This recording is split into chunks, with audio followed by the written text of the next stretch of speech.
Pemirsa, sebanyak 6 orang buruh yang menerobos dan mengacak-acak ruang kerja kantor Gubernur Banten mendapatkan penangguhan penahanan dan juga wajib lapor. Para buruh memohon Gubernur Banten bisa mencabut laporannya.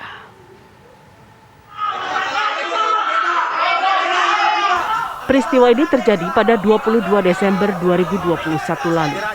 Saat itu ratusan buruh merangsek dan mengacak-ngacak kantor Gubernur Banten.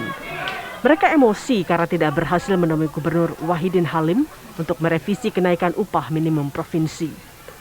Polisi pun menetapkan 6 orang buruh sebagai tersangka dalam kerusuhan ini.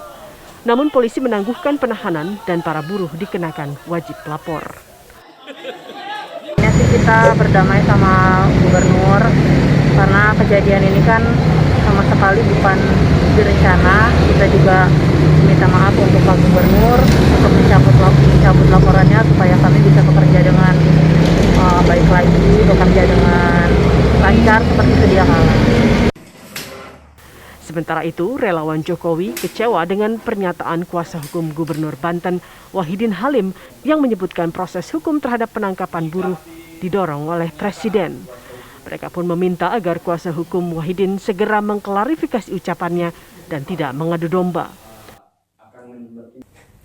Meminta kuasa hukum Gubernur Banten Wahidin Halim untuk tidak mengadu domba antara gerakan buruh dengan Presiden Jokowi, karena kami sangat memahami hubungan dekat antara Presiden Jokowi dengan Presiden KSPSI Andi Gani, yang beliau juga merupakan ketua umum relawan buruh sahabat Jokowi yang telah berjuang sejak Pilkada 2012 hingga Pilpres 2019. Pada 22 Desember 2021, ratusan buruh merangsek dan mengacak-ngacak kantor Gubernur Banten. Mereka emosi karena tidak berhasil menemui Gubernur Wahidin Halim untuk merevisi kenaikan upah minimum provinsi. Dalam rekaman video, terlihat buruh mengacak-ngacak ruang kerja gubernur dengan menginjak-injak kursi, membuang sampah, hingga menduduki kursi gubernur. Sebelum menerobos masuk ke dalam kantor gubernur, ratusan buruh melakukan aksi protes. Mereka meminta agar bisa bertemu dengan gubernur untuk diskusi. Buruh meminta gubernur untuk merevisi besaran kenaikan upah minimum provinsi yang hanya 1%. Karena tak berhasil menemui Gubernur Wahidin Halim, buruh akhirnya meluapkan kemarahannya dengan merangsek masuk ke dalam ruang kerja gubernur.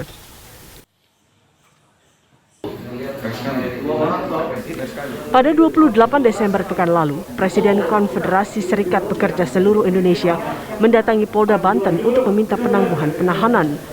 Meski demikian, proses hukum masih berlanjut dengan mengedepankan restoratif justice. Dari Serang, Banten, Siti Marufah, TV One mengabarkan.